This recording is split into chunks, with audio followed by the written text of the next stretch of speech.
of Yum Brands, who was our client for many, many years. Hey, the streaming's gone on. Yes, we must behave. Okay.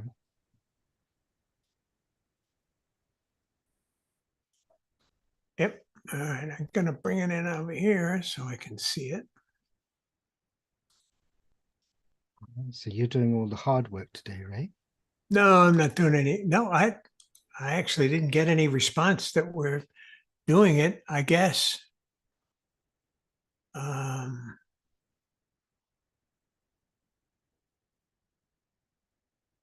I guess David, I'm not sure whether David, are you back from Israel?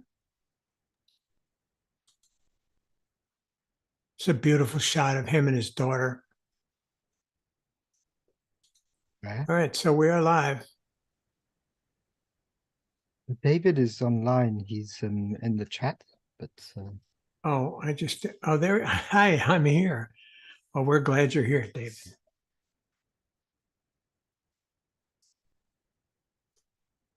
the chat is like a meeting next to this one. It's happening. It lives its own life. All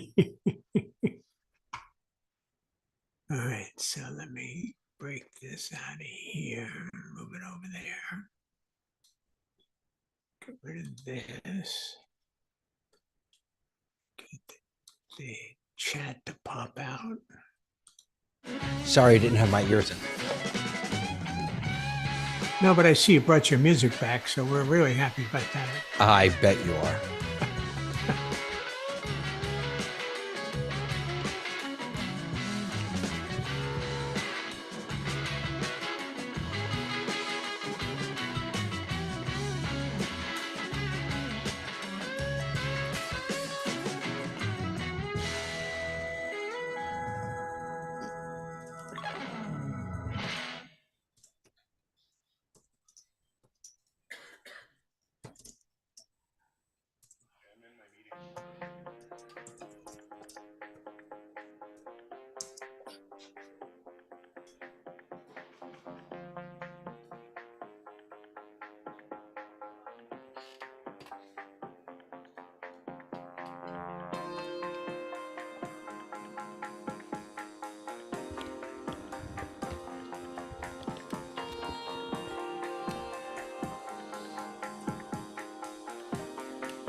Man, when they start dancing, you know you're in trouble. Holy mackerel, that was beautiful. I think Mike started that, and then Ray jumped in. Hi, I'm a everybody. follower. I'm a follower. Follower. Hi, everyone. Oh, let me get rid of this spotlight. Hi, everyone. Good to David. see you again. Thank you for coming to the test kitchen. We have some updates, but we also we cleaned the kitchen last week, so I apologize for not being here. I was scrubbing it down. But let's just real quick, we'll make the round. Say hi. It's so good to see you, Robert. Here back again. Hi, David, and you. Yes, I am back again. And you're at home now? Yes, I am at home for a while, and then next week we're off again. It's just a busy time of the year. Is it really? Of the year. Yeah. Yeah. So is it holiday related, or is it just a busy time of the year? We have a lot of corporate clients, and it's a time of the year when all of the corporate clients are summing up the end of the year, getting ready for next year. So Gotcha. there's a lot of meetings going on. So yeah, it keeps us busy, but it keeps us busy not only on Zoom, it keeps us busy on Teams and on WebEx Everywhere. and everything else. I'm sure. Everywhere. Good to see you. Mike, how are you? Doing good. How's everybody doing this week? Doing pretty good. Oh, here come our meters. Here come our meters. We can all tell if we're too loud or too soft. Hasbrook just jumped in. Good to see you, Mike, with your antennae sticking up there. Bringing in all the frequencies for everybody. The Zoom master himself, Mr. Harwood. Ray, how are you? How you doing? Doing well, thanks. How's everybody? Pretty good. You got the color coordination going on. Is that intentional? Which part? The yellow? The yellow, yeah. You got the yellow headband, and then you got the yellow behind you. Looks like SpongeBob up there. I don't know if that's actually SpongeBob. I've got a bunch of stuff up there, and yellow's sort of my color. I've got a pickup truck that's yellow. I've got yellow bells in the front yard. Yeah, yellow's good for me. So yeah. I love it. I love it. It's so nice to see you. So yeah, to see thanks. you. And the professor's in the house, Mr. Frank. How you doing, Frank? Good day, sir. Good. I can share with you that I had an interesting meeting with Zoom yesterday that I can't tell you about, but you know what? December's going to be a very interesting month for Zoom releases. Really? That's great. All right, we'll look at. I mean, the last. It looks like the last release was actually on the 20th of November, the last big release. So we'll go over that. But all right, so we have what to look forward to. That's fantastic. You know what I haven't noticed yet? Speaking of updates, and I know we haven't made the whole rounds yet, which we will, but I haven't noticed the new Zoom logo. It's very discreet. Is it? Yes. So if you actually have any clients that are open and you actually look at your taskbar for Windows, but I will defer to my Apple people, you will actually see now it says ZM. Yeah, see, mine doesn't. Mine just says Zoom still. When did you update? Just now. Okay. I just checked. Ray, you're Up seeing to that, date. right? On PC? I wonder if it's just they forgot the Mac people. Yeah, they forgot about us, I guess. Well, Oh, you well. know, what Oh, can we well. say? No, I'm kidding. But yes, they've also done it on the, so if you actually look at the release notes, if any of you are web developers, you will actually see it as the favicon have changed now to a ZM. The favicon, maybe. Yes, They're also favicon, changing their support links to zoom.com instead of Yeah, I noticed that. And Zoom.us. email addresses. Yeah. Yeah, we'll talk Yeah. about that. We'll jump into that. Let me just quickly say hello to Mr. Franklin. Hey, Ray. Hello, David. How are you? I'm doing well. How you doing? Never better. Your Keeping your busy? your ivy behind you keeps growing and changing. Okay.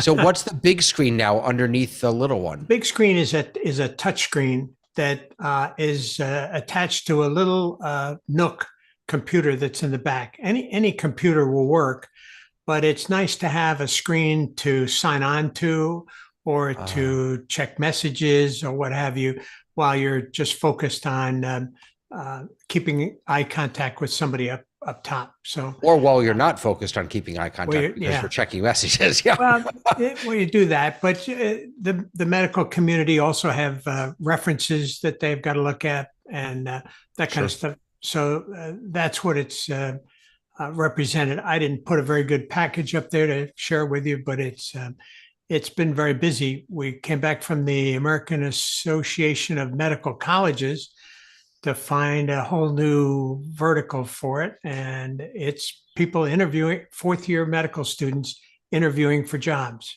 Oh my, and hospitals and agencies trying to do placement. And they have, there's universities that have 30 kiosks where students get 15 minutes to interview through just days and days and days of interviews. Put And one they IV all in each recognize, kiosk. right? And they Yeah. all recognize the problem of looking at the camera up there. Wow. And they've all been coached, but unless they have the patented, Yeah. then they don't know where. It's just so unnatural. So Yeah. it's been a lot of fun, and doing the follow up for it has been very rewarding. Oh, that's great. What a fantastic find, that vertical. Wonderful. Awesome. Mr. Mobley, Tony Mobley, moving his mic into place. Hello. Hello, hello. How are you, sir? I'm doing okay. I'm having a bit of a trouble today. Well, that's why we're here. When I plug in my in-ear monitors, I can't hear you guys. So Okay. right now, my wife is working, and I need to be able to plug in my in-ear monitors. So let's run through the checklist. So you've checked your you've checked that they're plugged into the right thing. They're Yes. plugged into your computer. Okay, and you on your Zoom audio output, you have those selected, your earbuds. Oh, now we lost your there you go. Okay, so I'm in. The output is interesting. It is for the H6, which is my interface with my Heil PR40. So And my click. speakers are H6, which is the Zoom H6. And when Those are your I plug them earbuds, in, Zoom H6? say that one more time. Your earbuds are the Zoom H6? No, these are I've forgotten the name of these monitors. Because you want to change it to that, correct? They are no, I'm plugging them actually into the H6. Ah, okay. So these are the ZS10s Pros. And so when you play the noise, when you in Zoom, when you play the test speaker noise, where does that go? Let's see. Because the fact that you're hearing me right now is a little strange unless you've Now, just unplugged your it's earbuds. actually, what's strange is that it is. Does this stop by itself? Yeah. Okay.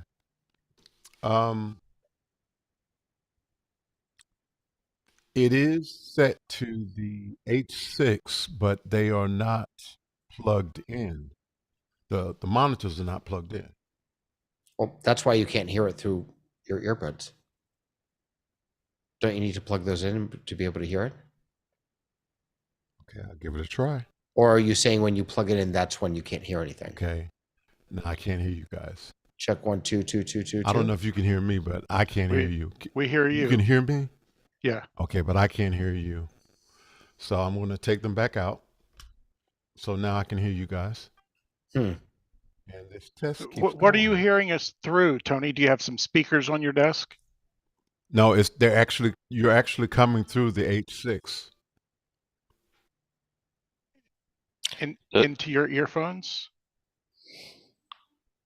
Does the H6 have a volume control for headphones out? Yes. Is it turned up?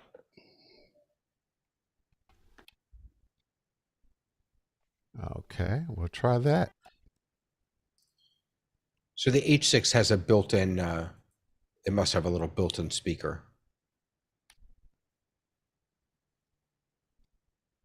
Somebody should give them some audio to listen to. 1, 2, 3, 4, 5, 6, 7, 8, Okay. 9. I'm gonna plug them in. For those of you who are watching, this is what Tony's using here. The Zoom H6. Okay, they're plugged in, And I and don't think he I can hear can't me. raise the volume anymore, and I still don't hear you guys. Might be a routing issue. And let me go to. Yeah. I'm in settings. It's showing. This is a cool looking device, I have to say. Is the H6. The microphone is the H6 ATEM. So if I go to audio hijack and loop back, they are both running correctly.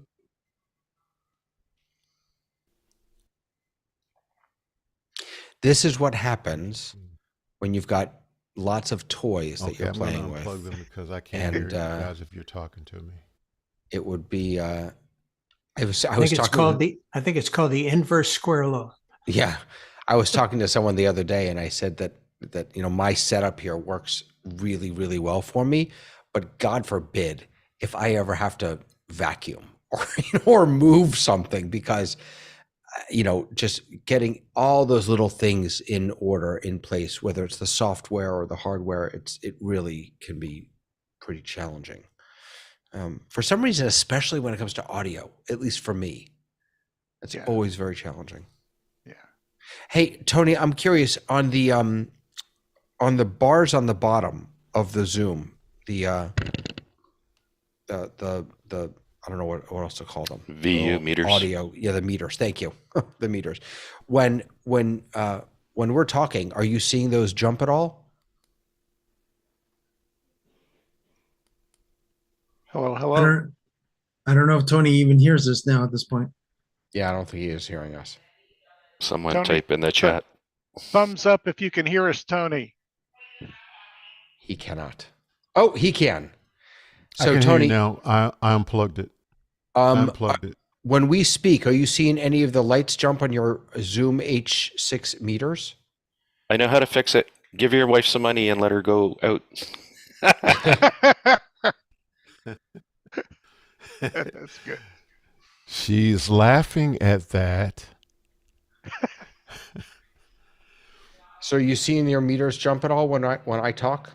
1, 2, 3, 4, 5, 6, 7. No, the meters are not jumping. So that means the on audio. the H6. So that sounds to me like the audio somehow isn't getting into the H6, and what you're hearing is not actually coming out of the H6. Maybe it's just coming out of your computer or something. I think the meters would be for the input, though, not for the output. Correct. But aren't we an input into that? Are you on a Mac or a PC? Mac. Have you made sure that your Mac audio is set up for Zoom as well? And also in Zoom, you can do same as system, but I know for you that's not going to work. Yeah, I was doing. I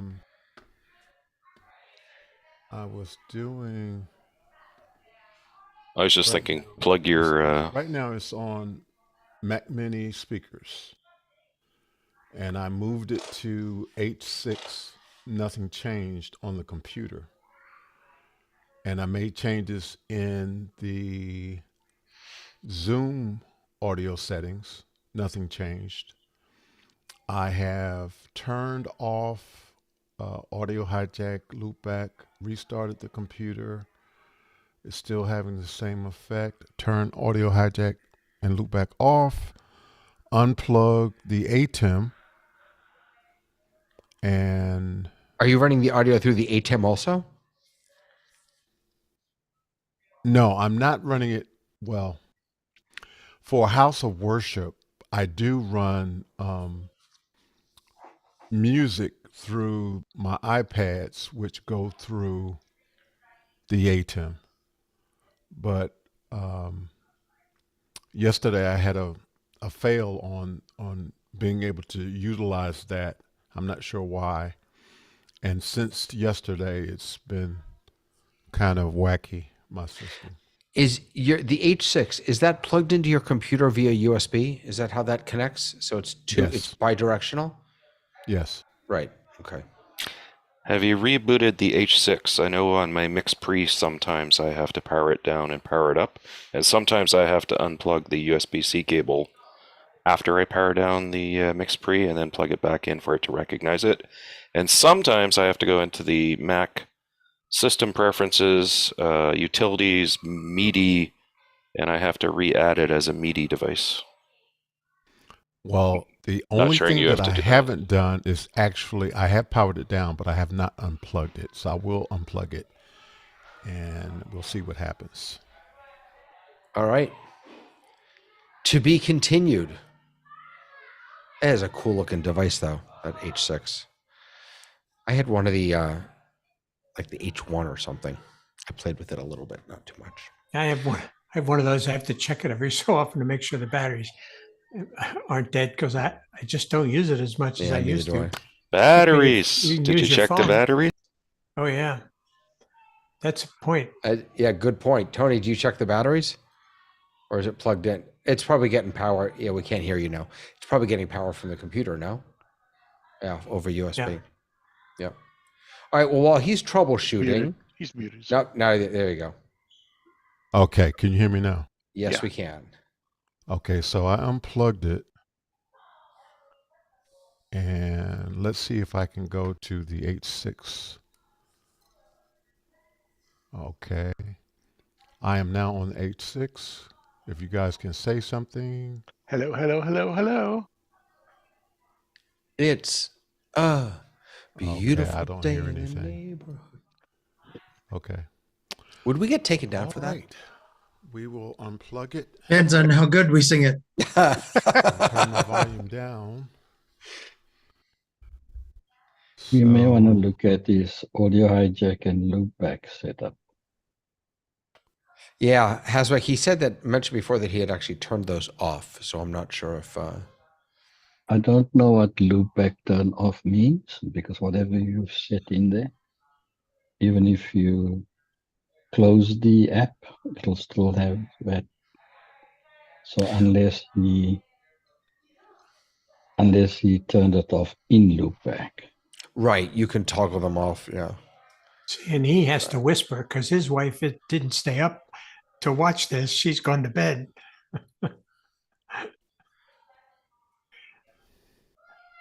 Tony got a smile out of that.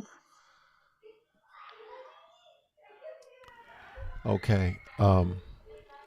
Guys, I am going to try to, because I have the Zoom H6 all the way up, so I'm going to reduce the volume because it's kind of loud on this side. All right, well, we're gonna let you do your thing. By the way, for those people, for anyone who's watching, so this is Loopback, and this guy right here, and it's a software tool that allows you to route audio.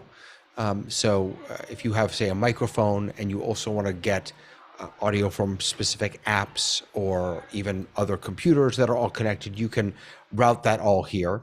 I don't use this on this computer actually, so it's not really set up, but even when this is turned, even when the app itself is closed, it still works. So if you want to actually turn something on or off, you actually would have to toggle that from here inside the app itself. So for example, you can set up a virtual mic, like a Zoom mic that can, take different audio sources and smush them together. Because essentially you can only have one audio source coming into Zoom. So this is a kind of a hack to let you have more than one. And back to your comment several minutes ago, Dave. Tony, have you vacuumed your desk lately? That might have caused some cables to come disconnected. No, I haven't vacuumed my desk, but I later on after you guys, finish talking, maybe I can share my screen so you can see my audio hijack and loopback. Yeah, let's do a little Zoom stuff, and then we'll toward the end we'll definitely jump into that. Absolutely. But if I can make Absolutely. a suggestion, Tony, in the meantime, just to keep the household in check, maybe you want to plug your monitors directly into the headphone jack of the Mac Mini. The only thing about that is they won't reach. Okay. It's too far away. The cord is not long enough to reach actually into. We'll see Tony up back close. of Yeah, the- that's right. We're going to do it like Ray. Just get really close. Okay, they're plugged in now. So, but Intimate but I am and gonna- interactive. I am going to turn the volume down all the way down as much without it being off. By the way, I just want to here's a perpetual ask that I have of Zoom. If you guys are seeing me look off to the side, it's because as the host of this meeting, I need to be in speaker view all the time, because that's what's streaming out to YouTube. But I much prefer, when I'm not streaming, I much prefer to be looking at everyone's faces. So I have on another computer the gallery set up over here. On my perpetual wish list from Zoom is the ability to just swap the main Zoom monitor and the secondary Zoom monitor, so that I can put my gallery on the secondary Zoom monitor, maybe with the menu bar, or maybe be able to, not have to. Maybe the answer is not that. Maybe the answer is just that I can say to Zoom, please stream speaker view rather than stream what I'm looking at, because I always want to look at the gallery view, and right now you can't really do that. So that's why I'm looking away. I'm not distracted by a squirrel. All right, let's do some updates. Frank, you had mentioned something earlier that. What did you bring up? It was a big. Maybe Today? you didn't bring. I don't know. I don't know if it was you or not. But I'll tell you, for me, there is a huge update available, and that is the ability to switch between multiple accounts. Yes. This is huge for those of us who have multiple accounts. So I have my regular account, and then I've got the Zoom account that I created. Today, what I usually have to do, and it's such a pain, is log out of my main account, log into the new account, but because I can never remember the password, I have to open Notion, look up the password, and then it always prompts me, because I have two-factor authentication on it. I have to get up my phone, I have to do that, and then I'm finally logged in. Now, and I wonder if I should be able to show this. Oh, actually, let me see. I don't want to do it on that computer. Let's see if it'll work on this computer. Do I have it? All right, so let me walk you through this. So here we go. So this is a different computer here. And when you're only logged into one account, since you've updated, your option is to add account. So I'm going to go ahead and add an account. I have no idea what the password is. I got to find the password. Hold on. And then it's going to ask me for the two-factor authentication again, which is fine. Okay, I'm looking for Zoom. There it is. See, I never would have guessed that. All right. All right, good. Oh, I don't have two-factor on this one. All right. So now I'm logged in the second account. So now when I want to just switch accounts, I now have switch account, and you can see both of them right there. Boom. Like that. It's magical. This is such a big thing. Again, if you look at one account, it's not a big deal. But if you are working with multiple, it's fantastic. Sorry, Ray. Has anybody done this on Windows successfully? I've got the add account, but it's grayed out on my menu. Does it have to be enabled? I read it that it's enabled by. Well, wait. So, here's what it says in the notes, and I know we skipped a couple things, but if allowed by account owners or admins. Oh, okay. So I wonder if now, but having said that, I did not have to turn it on. It says this feature is available for everyone by default. So I'm not sure. Maybe it's turned off for you for some reason, but it should be, and it was for me, turned on by default. It also did say that it is dependent on a backend server, but that was scheduled for the 28th. I don't know if that must have happened, I guess. Yeah, but David, when aren't you logging in once as the owner and once as a license holder that has been allocated by the owner? In my case, yes, but let's Yeah. try. So Let's do with it Ray, differently. is that the same case, Ray, with you? No, actually, I'm just trying it on the main account that I always use here. I have other client accounts that I occasionally have to log in as, and yeah, it's just They're not associated with each other, are they? no. No, that's probably why. I'd imagine that this is restricted to licenses that are associated with a certain account that you can switch between them. I don't think they'll be able to But do it completely independently. it better not be, because that's my use case, man. So I'm actually gonna try. Give me a second here. I'm gonna try a different two accounts that are sub accounts, if you will. So they're not. I mean, they're both in the same thing, but let's see. All right, here we go. So now I'm gonna log into this guy, and it's gonna be at home 20. That's the password. Sorry, that's not the right. Okay, and then that goes there, and then we sign in. Okay, so now I'm logged in with two accounts that are neither of which is the owner account.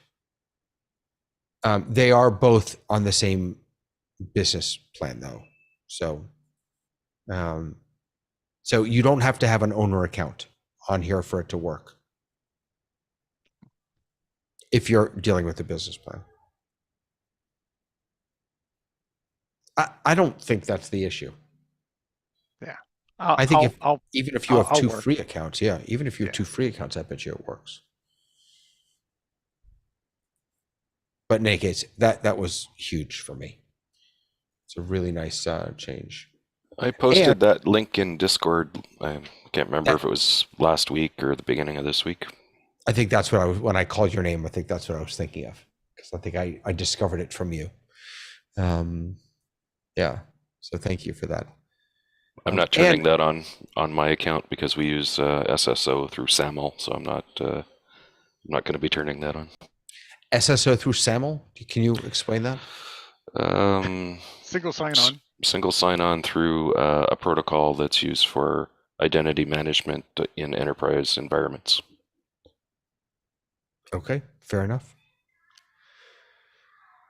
And I was thrilled to see that I'll be able to continue practicing my Swedish because Swedish language support is now included. The only Swedish I know is from the chef on the Muppets. You know. Oh, you just got a wait, you're tooting up there. Look at you, Frank. Congratulations to all our Swedish friends. Wait, did you see? You just had a party hat in your corner. Yeah, it's a reaction. I reacted to the good news. But what was your reaction? You barely moved. No, it's in the toolbar. Oh, you clicked it. I thought it was one of those automatic ones. No. That Apple does? No. Yeah. Oh, right. Sorry. That's an Apple thing, not a Zoom thing. Okay. Yes. So for those people who speak Swedish, that's a good thing. It's deprecating a couple of OSs for Mac. I'm looking at the Mac ones because where was David, that? Can I just interrupt you a second? Yeah, interrupt away. I updated my Zoom because I had an older version, and I've come back to add an account, and it's grayed out, but it's giving me a message that I can't add an account while I'm in a meeting. So did you add your account when you were not in a meeting?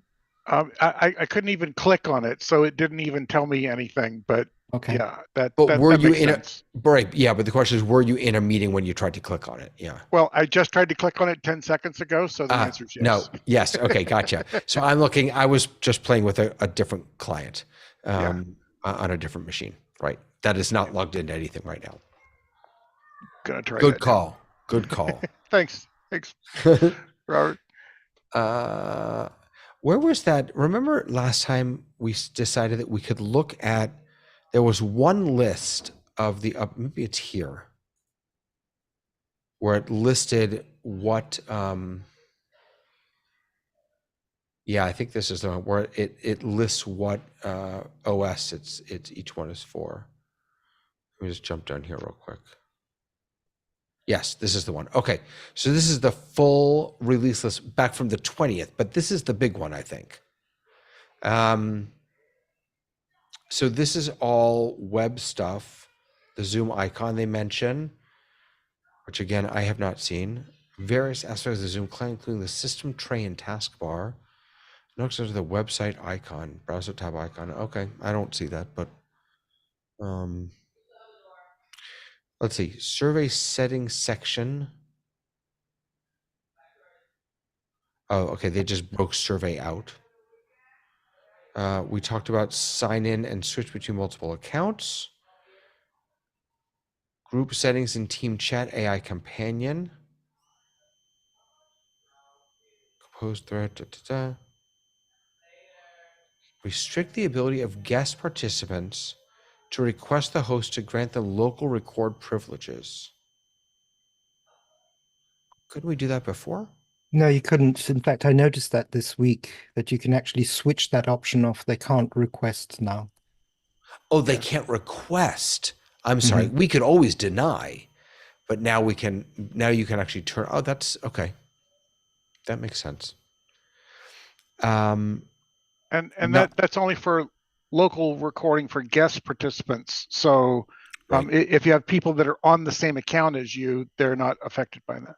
Right. ZDM managed devices, Zoom device management. I guess that's the what do you call it? Not the portal. The Portal dashboard. qualifies. A portal Sorry. qualifies as a Zoom device that can be managed. Yeah, no, but the Zoom device management, that is a dashboard, as it were, right? Where you can control all of your Zoom rooms and things like that. Yeah, it's mostly for Zoom rooms and appliances. Yeah. Right. And this is about saving chat. Right. So people can't save data, meeting data, to an unmanaged device. That makes sense. Follow the user controls for AI companion features for meetings. Boy, are they putting so much time into this AI stuff. I just don't get it. Restrict in-meeting features for users joining meetings. See everything, but their audio will still be transcribed and included in the. Does this mean that you can restrict who has access to the AI companion? Am I reading this correctly? Users will not be able to see or interact with the AI companion features, but their audio will still be transcribed and included in the summary and available for questions by others. It sounds like you can decide who gets access to that. All right. That's a good idea. There's been a lot of concern by people about having AI turned on in meetings. In the Zoom community, one of the questions I see quite often right now is people saying, can I restrict who can use this, or can I restrict who will get access to the meeting summaries and things like that? And it's another way to give people more granular control. So I think it's a good idea. I have the, what do you call it? The AI companion turned on by default for every meeting. I never use it. Never. Just. And frankly, at this point, it's more annoying than anything, because now at the beginning of every meeting, I have to say, no, turn it off. That's different. That's your in-meeting summary, and the AI companion is slightly different than that. I like the summary, even though I tell people it's not accurate, but it's pretty good. Yep. If I want to go back and sort of read some paragraphs and kind of go, who said, yeah, okay. The AI companion lets me pop it up and go, who was the first person to speak in this meeting? Will it give me an answer? I've tried all sorts of things with it, and most of the time it goes, I don't have any information about that. Sorry.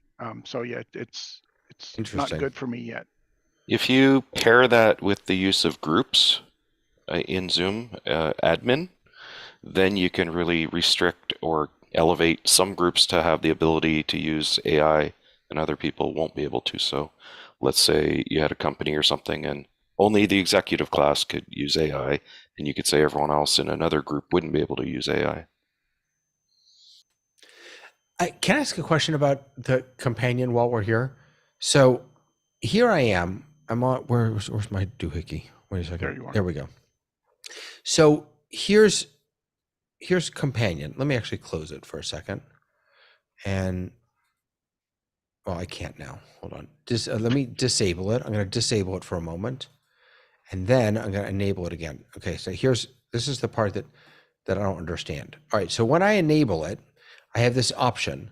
Who can ask questions to AI Companion? All participants only from when they join, and only hosts.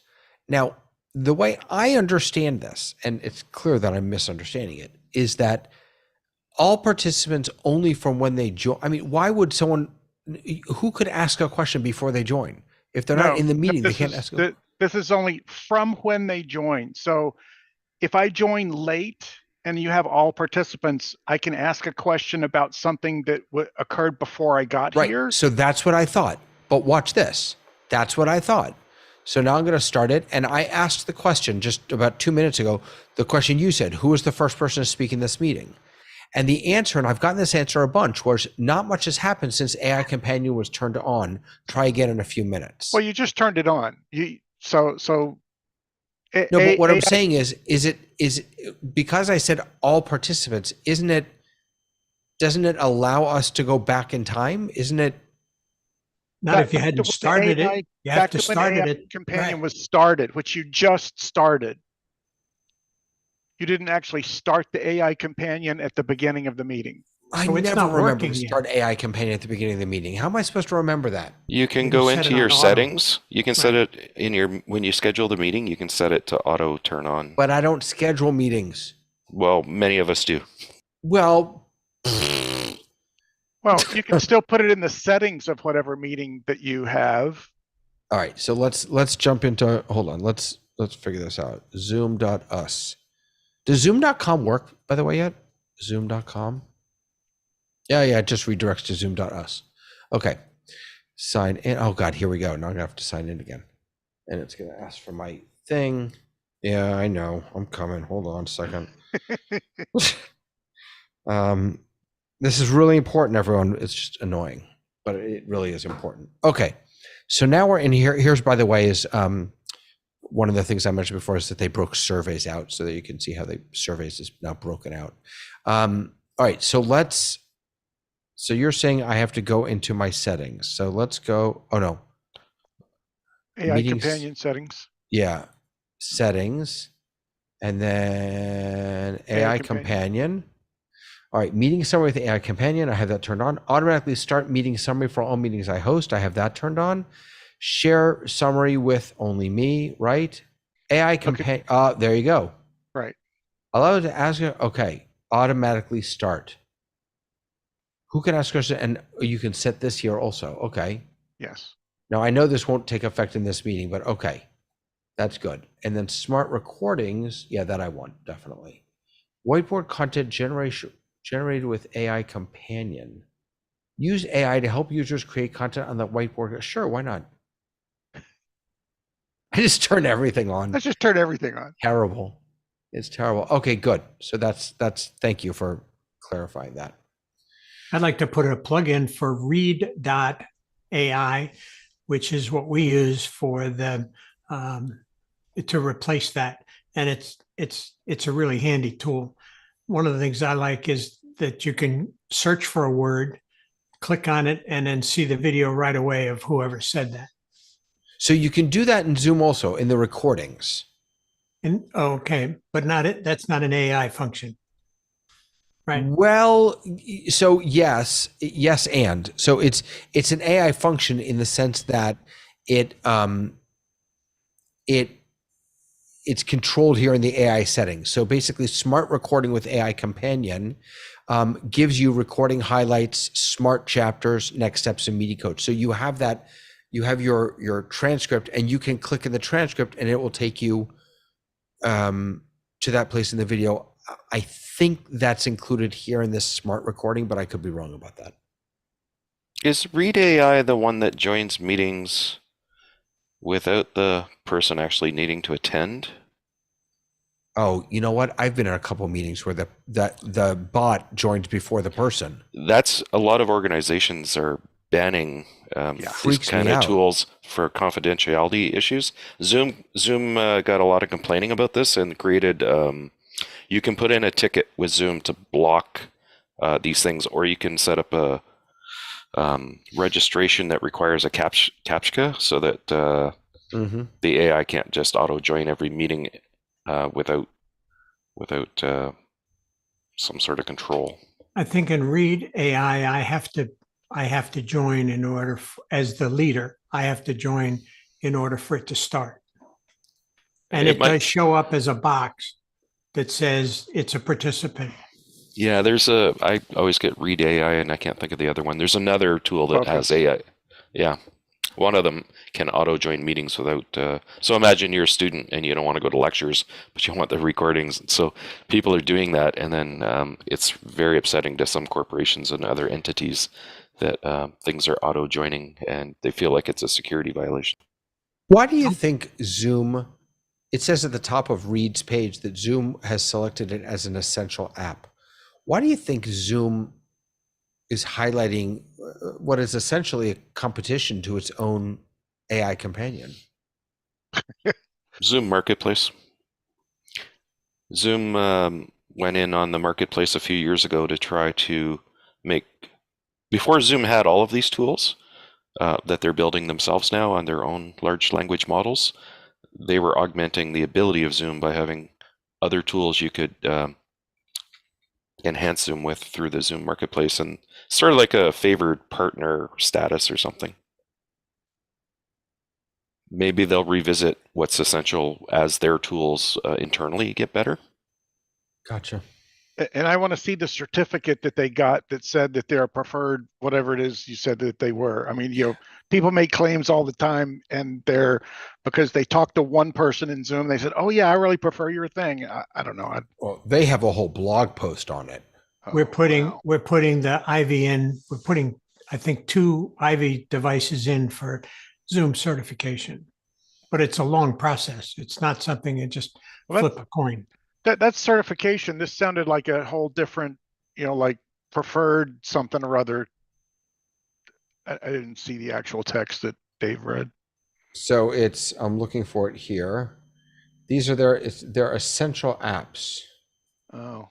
I'm not, these are. Isn't that marketing though? I mean, I don't know the business relationships between Zoom and the people that are essential, but do they pay them a fee to say that once they go through some kind of process? I don't know how you become an essential app, but yeah, I don't know. Here they are.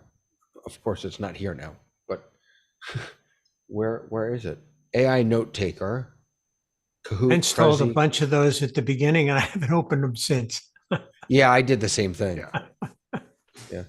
Your earlier Twine, I was really excited about. Your earlier question was really interesting, though. As Zoom develops its own AI, do they really want to promote competition from other people? Right. Right. Apparently, they're not essential anymore because they're not here anymore. But whatever. Yeah, we were essential for a week. Yeah, right. We'll keep it on our website. Yeah. So, in any case, how do we get over there? I don't remember. Okay. User. Okay. Let's see. Meeting coach. Wait. Go back. What I missed? Sign language and spoken language translation reporting is huge. I'm really excited about that. Now in the dashboard, there's reports about how many times sign language was used, how many times spoken language translation. So if you're an entity that cares about that sort of thing, having statistics to back it up is really useful. For some accounts, depending on your license, you have to buy translation as an add-on. So if you have to justify to your management team why you're spending money on that, having reports is very useful. It's fantastic. But it's always been, it's taken a long time for them to come up with this, because we've been requesting it for a long time as well. So have you, Frank. I remember talking to you about this. Was it beginning of the year, last year, sometime? I think a year ago we asked, but I'm sure there were lots of places that asked. Why do you think that is? What was the holdup, do you think? It doesn't holdup? seem like it's a heavy lift. Zoom laid off a lot of staff, as did many tech companies a while back, and they have a lot of simultaneous endeavors going on. And I just think maybe they don't have the people power to do everything all the time, but maybe that'll change or is changing. Yeah. I heard I actually asked that question at not the last Zoomtopia, but the one before last. And the answer I got was, if you look at the piece of the percent of the amount of usage of minutes used for interpretation, it's so small that it cannot be a priority. That makes sense. It's so vital, and yet that makes sense to me from the business perspective. Yeah. Well, but it's also becoming more vital because the reality is that many people are just now discovering the fact that the international translation actually works and does a decent job. And I'm starting to get more requests now from my clients to make sure that I have that turned on and working. Yeah, and it's even more required in the area of sign language, because sign language is used more often than in simultaneous interpretation, because it's a requirement for people to have accessibility into a lot of different places. Yeah. What is Meeting Coach? Meeting Ray coach. Frank. Frank. Ray It's can Frank. answer it if he wants. No. Meeting coach analyzes various aspects of a meeting and gives you reports how often you ask questions and different sort of statistics like that, and then you can reflect on what you say and how you say it in a meeting and engagement, and you can try to modify your behavior. Is it just me, or is that the misspelling of a Yiddish word? Is that supposed to be spiel? The longest spiel? Or Spiel. is spiel a thing? Spiel's an English word or an American word, I What is guess. spiel? I don't even know that.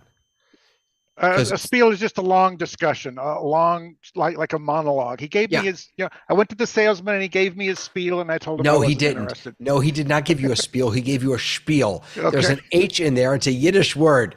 It's a spiel. I give spiels for a living. That's what I do. I love that Zoom is using Yiddish in their their release notes. I had no idea this existed. This is really interesting. How quickly are you speaking? So they have coaching in other tools. We don't talk about some of the other tools very often, but they have the business-to-business tools for customer CSRs and stuff. So I guess, they put the energy into building these tools. Why can't they use some of the research they've done and development in meeting clients and other places, right? So I think it's cross-pollination. Yeah, they've also offered that for sales related people as well. So it allows the sales manager to do an actual report of the sales rep when they're having their sales meeting with that client or potential client, to actually go over, did you talk too much about this? Did you not talk enough about that? And it gives that type of data. So how does one, I don't think I even have a recording that we could use, but presumably this is I don't think it's retroactive. You would have to turn it on, and then the next time you do a recording, smart recording, you can't retroactively use some of these tools on past things. It's only going forward. All right, so let's just see where you turn that on. Account settings, it said it was on account level, right? So AI companion automatically start meeting summary for me. If you search in the search bar, you might get Yeah. directly taken to it. What's it called? It's called Coach. Meeting coach. Meeting coach.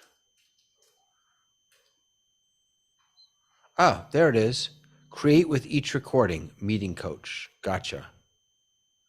So I just haven't recorded. Click the question mark. It'll give you a little more information. Yeah.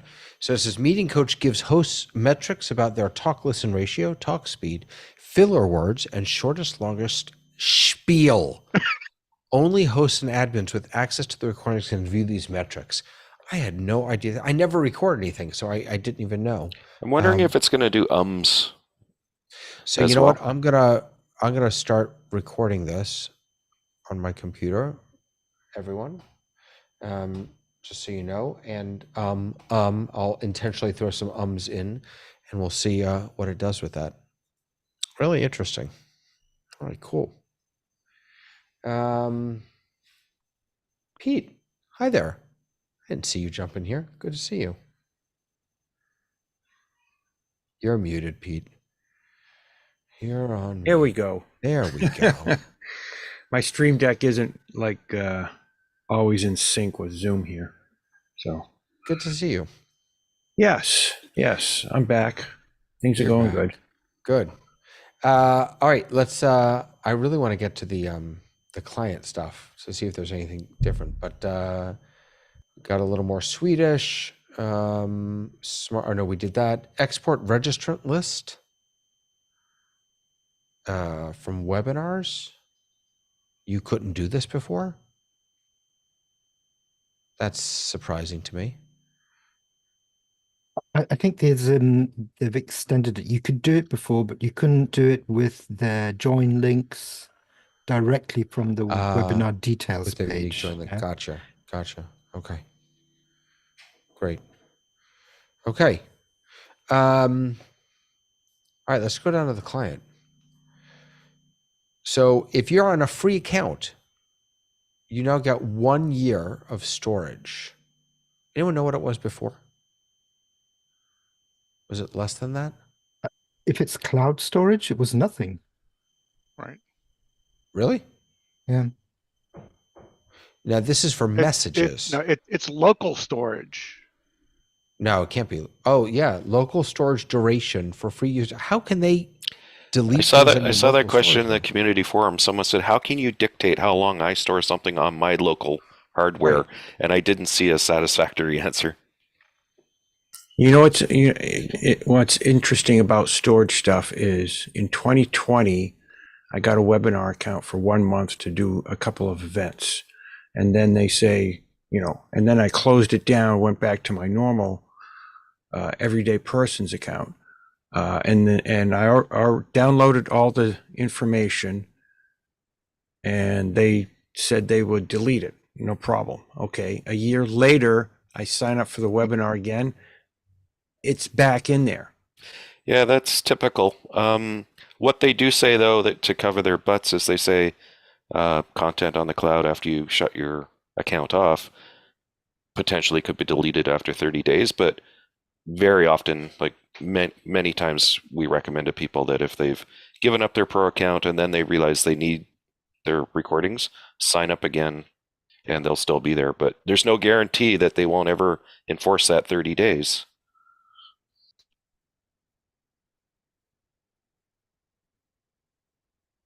I still don't quite get it. The local storage piece. I almost think it's a typo because I can't understand how they can enforce what I store locally on my own hard drive. Like, I don't understand that to the point where it wouldn't be surprising to me if there was a revision and they changed the word to cloud. Yeah. But free I accounts don't have any cloud storage. Then what's it mean? Because it's confusing as heck to me. Well, I agree. Let me give a hypothetical here, and this is coming from the technology world of knowing the streaming technology that they're using. Potentially, they could add some, let's put it in this way and use the terminology in the streaming world, what we call digital rights management, which would be that the file, if it is used after a certain date cannot actually play back on your local PC.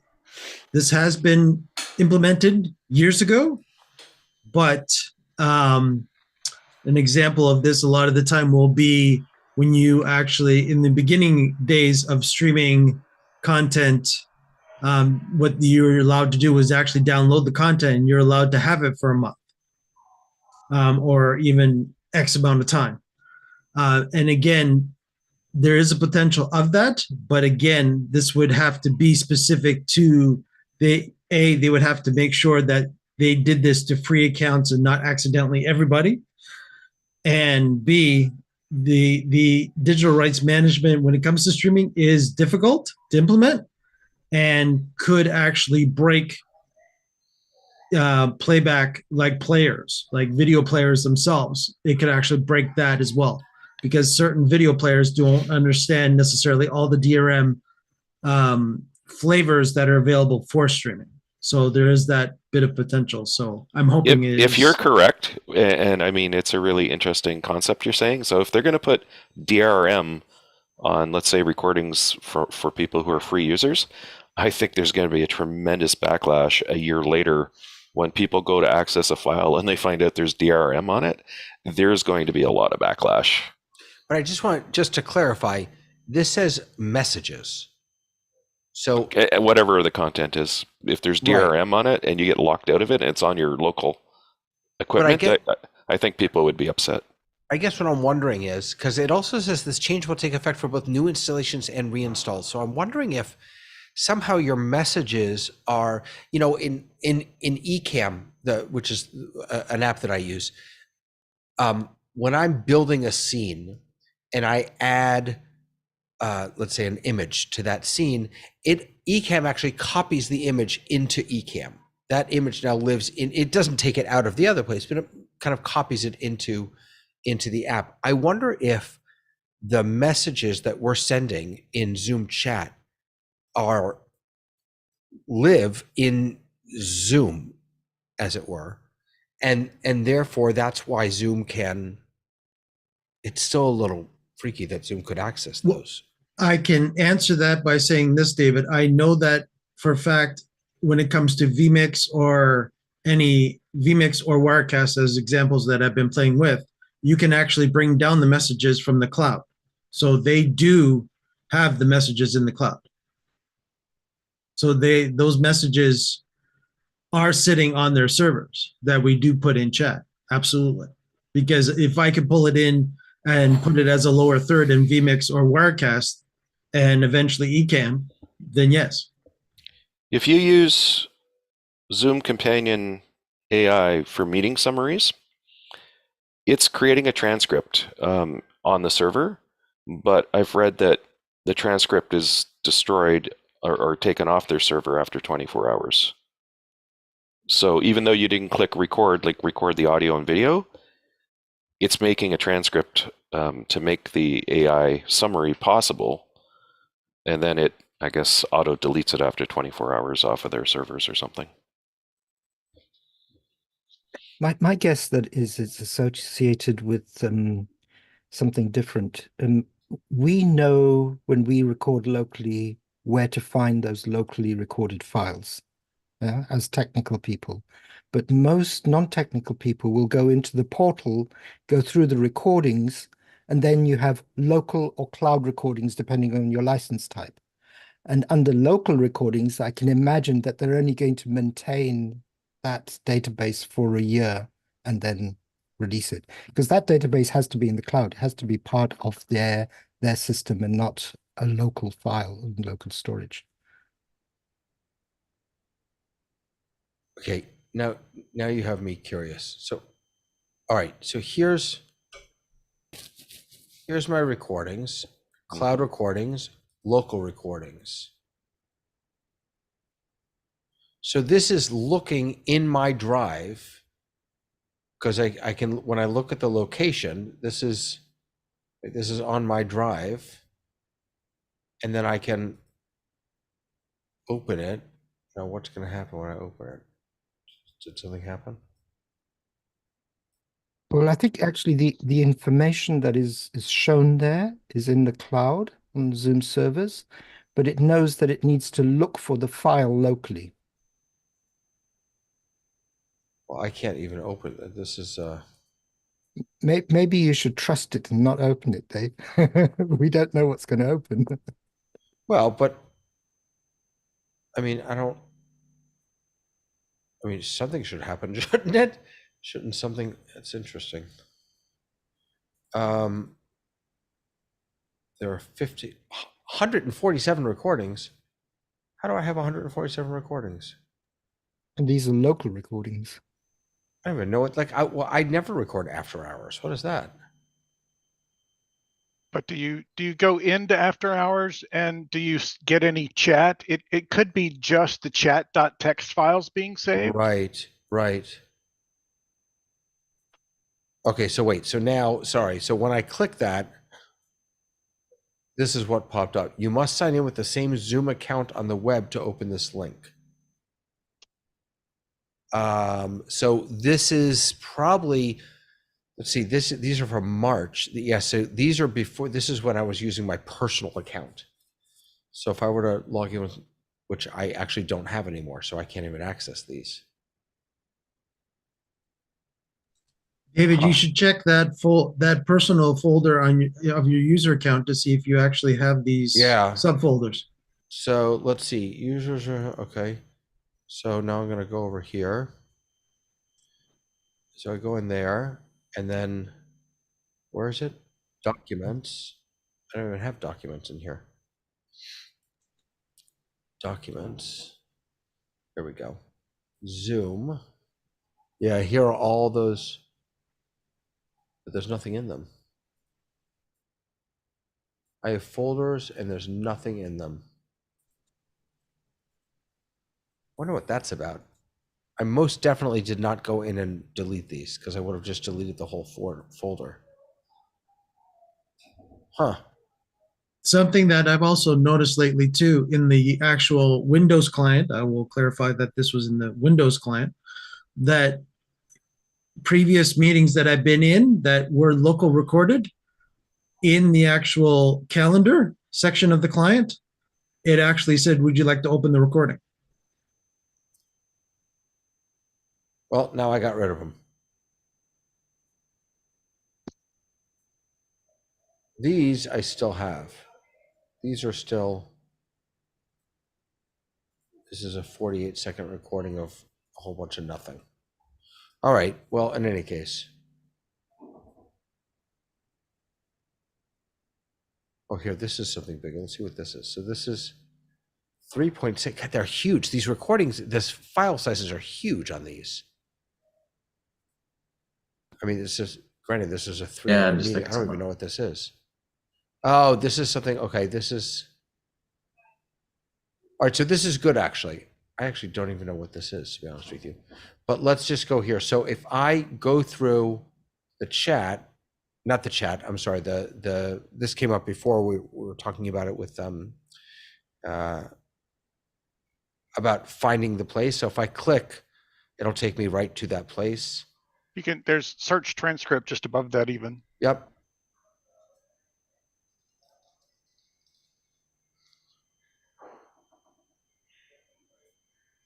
Yeah.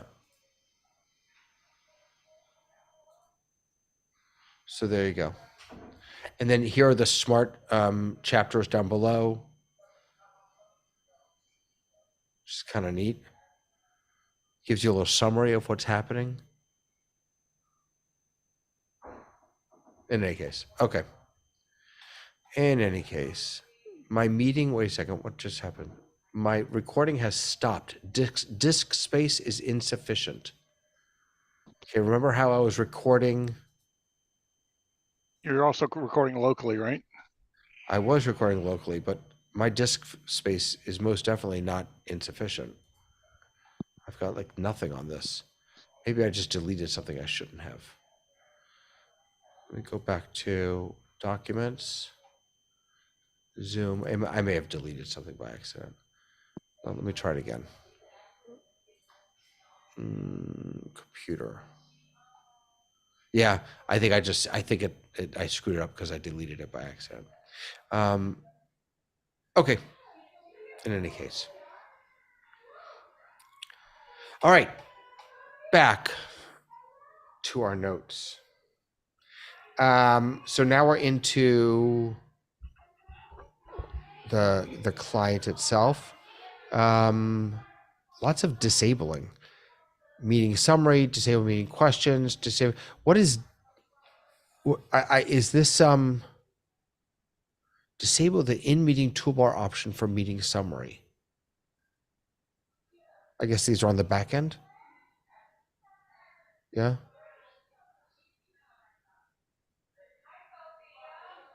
These are just things that you can turn on and off. Join Zoom event session from calendar on local Zoom room. Okay. I don't do events or have a Zoom room. David, on that last one. Oh, you- well, hello there. Good to see you. So on my bar, I had the AI companion summary. And when I came in, I just got the summary of all that you talked about. But You did. it was a new icon for me. So it's interesting that you can disable that, because that could confuse some of the people I'm working with when I put it in. Yeah, if I just type in now, catch me up. Oh, look at that. Okay. So I put in catch. Remember the question I asked, who was the first one to speak in this meeting? It wasn't Frank, but when I turned on the AI companion, it was Frank. So I did catch me up and it was Frank, but now catch me up in the whole meeting. Based on the meeting transcript, the first person to speak, okay, move on from that question. I'm done with that question. Catch me up. Not about who, what, it's given me, okay. It's now given me 3 different answers. This is why I just haven't bought into this, folks. Look at this. The first person to speak was Frank. No, the first person to speak was Ray. No, actually, the first person to speak was Robert. Make up your mind. Oh my Lord. It said I'm their favorite. Yeah, I think so. I had a little adapt. I did a little work with it. Who's the favorite person in this meeting? This better say the host. Based on the meeting transcript, it is not explicitly mentioned who the favorite person in the meeting is. Conversation mainly revolves around discussing AI companion settings and various features of Zoom. All right. So AI companion is the most. Yeah, exactly. Isn't there a lag though if you ask that question in 2 or 3 minutes because Ray said he was the favorite person? Maybe we'll see. Won't it give you a different answer? Yeah, Ray is definitely the favorite person. I'm feeding the AI companion a little bit. All right. Can you ask it what the winning lottery numbers will be tonight? You'd like to know that. That'd be nice. All right. Oh, Pete, I think you're frozen. Yeah, you were frozen for a second. Let's see. Updated streaming consent and indicator. Yeah. Consent prompt and streaming indicators are being updated to better inform meeting participants of what is being streamed and with whom. I assume that is in the text that pops up on the screen, saying, "Hey, this is being streamed," which I never read. I don't know if anyone else does, but I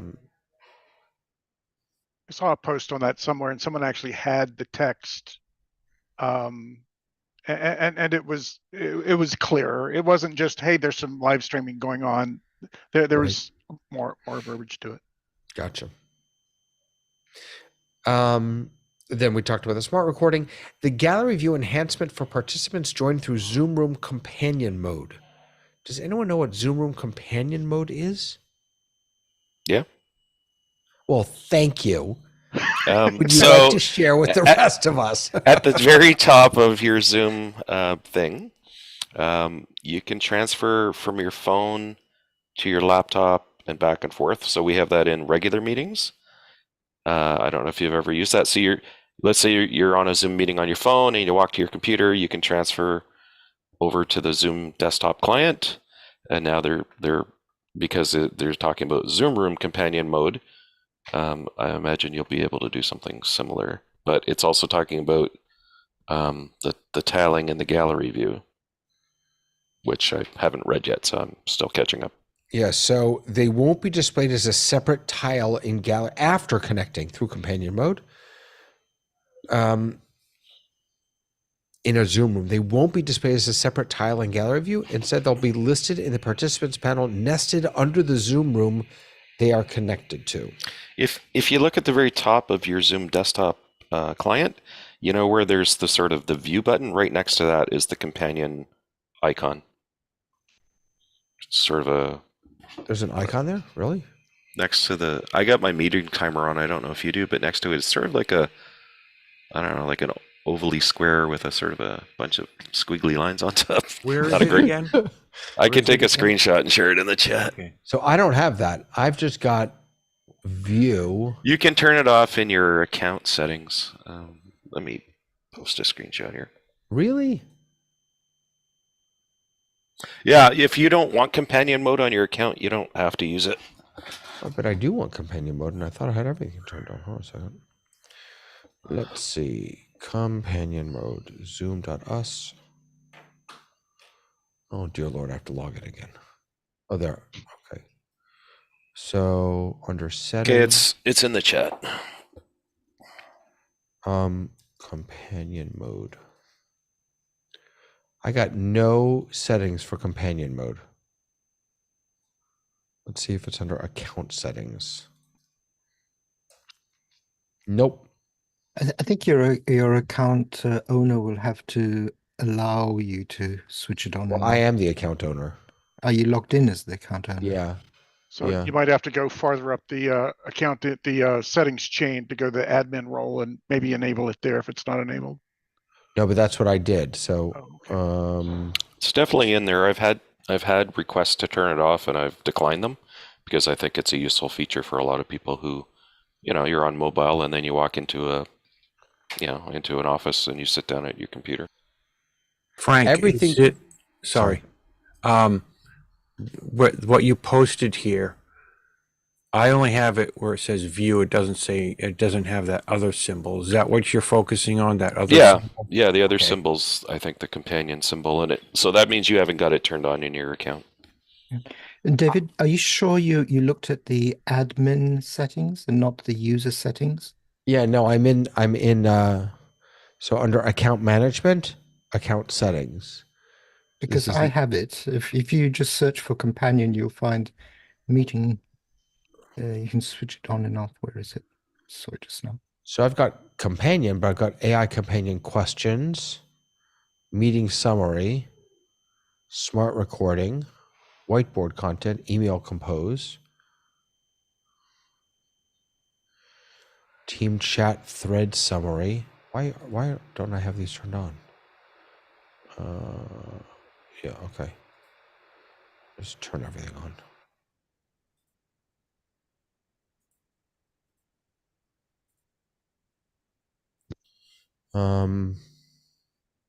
Live transcript, enable advanced chat encryption, and then there's just the recording stuff. I'm definitely logged in as, yeah. So what am I missing here, guys? Am I not in the right place? Recording management, notes, location alerts, account settings. It's not part of AI companion, right? This is a separate thing. Zoom's famous for using the same term for multiple. Yeah, that's purposes. confusing, isn't it?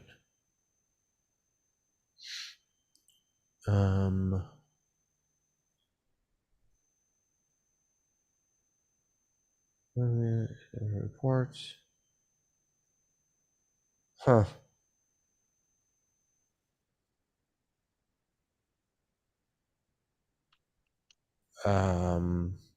I don't know. I do not know. I don't think it should be at the companion. Companion. We're sure it's called Companion, right? Is this the same companion mode that they Companion use mode? at hybrid events where when you're in the room with the event, you go to companion mode, which turns off the video on your machine or your device, and all you really get to do is participate in Q&A and chat?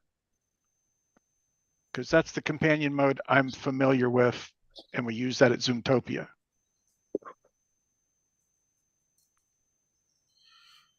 Let me see here. Transfer a Zoom meeting. Okay, so switch next to the session. It's transferring meetings. Here we go. Enabling meeting and webinar transfer for your account. Zoom web portals admin. Navigate account management and account settings under the meeting tab in meeting basic. In meeting basic. Okay. So I'm going down here, account management, account settings, in meeting basic. And here we go. Meeting chat, send notifications. Let me do switch because I bet you, I'm not sure companion is the right word. I think that's the problem. Switch maybe? Set team chat as default, no. What am I searching for here? Allow users to transfer. Here we go. Allow users to transfer meetings between devices. Users can move a new device without leaving the meeting they're in. Yeah, I have news for you. I don't think that's what companion mode is. I think companion mode is something different. I think that companion mode may be referring to the Zoom events companion mode, where if you're joining a hybrid event and you scan the QR code that they display, it takes you into the meeting, but removes all audio and video from your meeting session. And Yeah. you can participate in Q&A and chat. So this is saying, here we go, desk What did phone it say? companion mode. It's desk phone companion mode, which is Companion mode integrates Zoom meetings with your provisioned desk phone. You can join a scheduled Zoom meeting and use your desk phone as the audio device, receive a meeting invite, and join the meeting using your desk phone as the audio device. So what does that have to do with this thing over here? Meeting participants can Zoom then rooms. join Zoom room after connecting through companion mode. Okay. I think we spent way too much time on this. I don't think this is nearly as exciting as I thought it was. I'm pretty sure this is like a Zoom phone or Zoom rooms feature or something like that. Could be. Yeah. All right. I'm moving along. Lots of new languages. Auto start AI companion questions. Yes, we already figured that one out. Team chat. Enhanced user presence in chats and channels. Inline presence visibility for both one-to-one chats and group chats. We're still seeing desk phone companion mode. Oh, sorry. The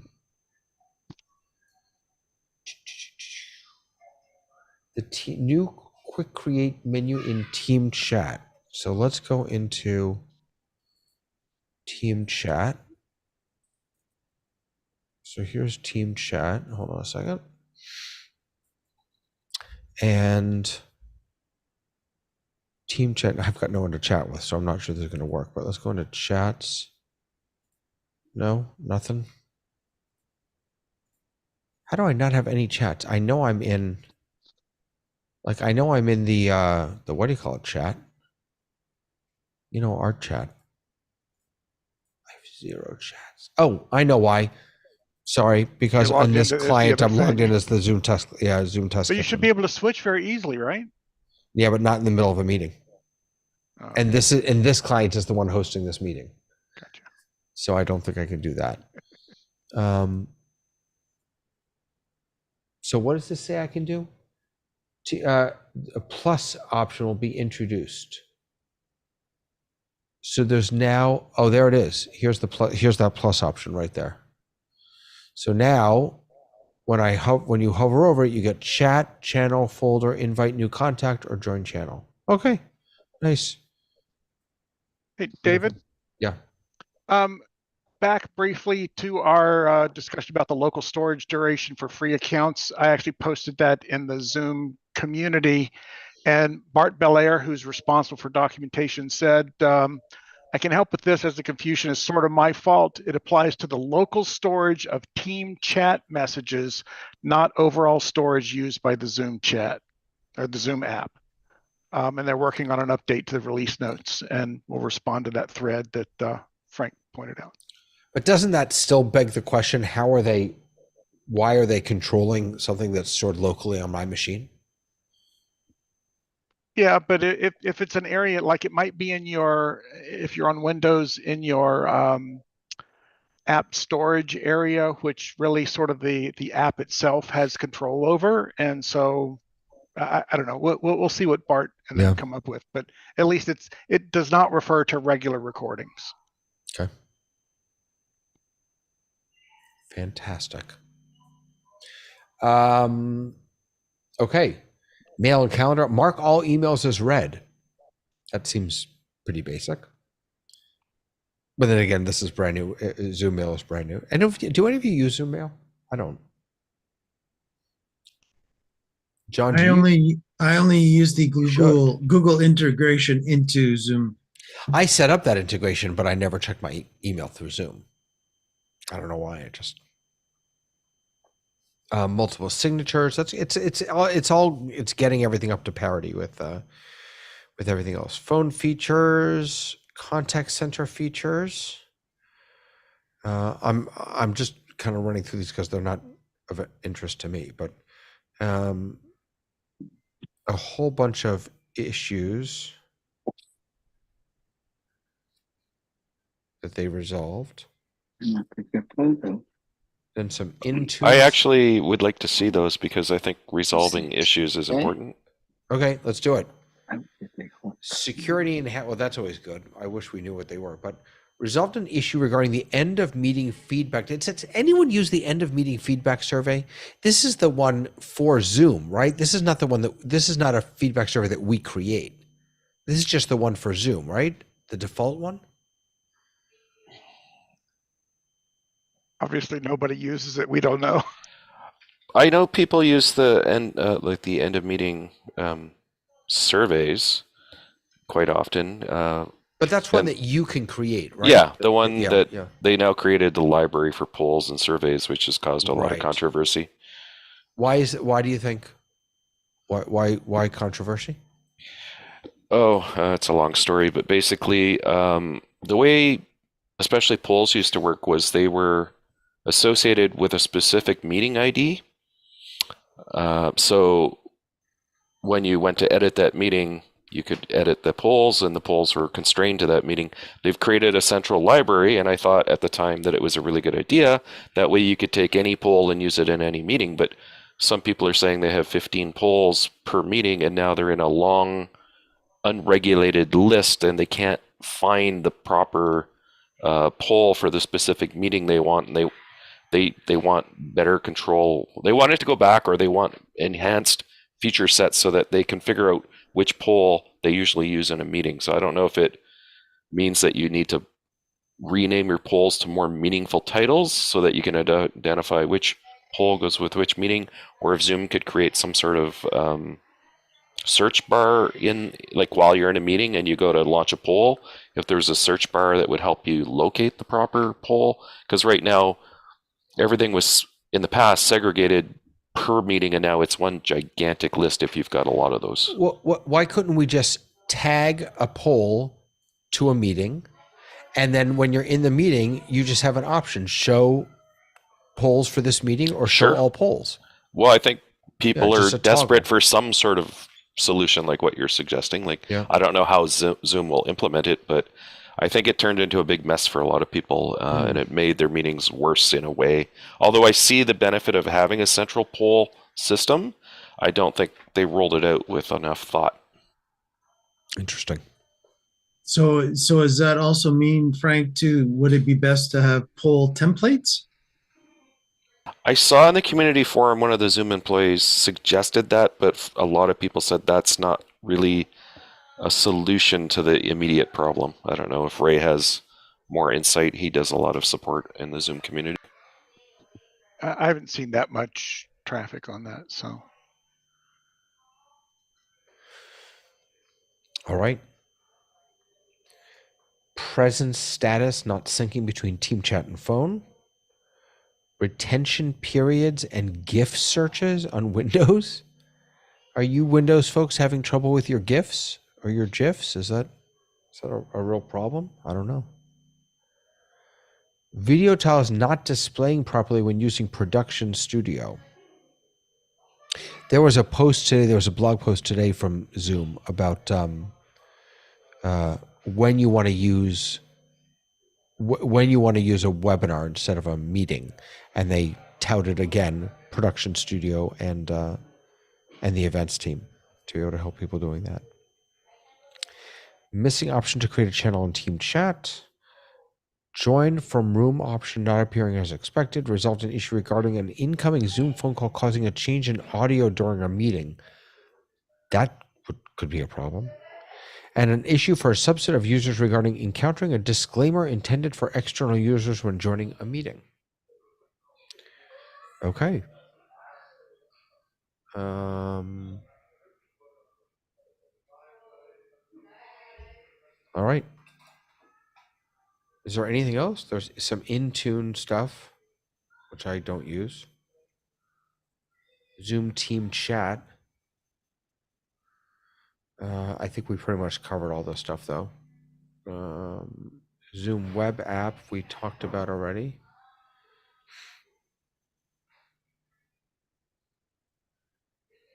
Oh, wait a second, actually.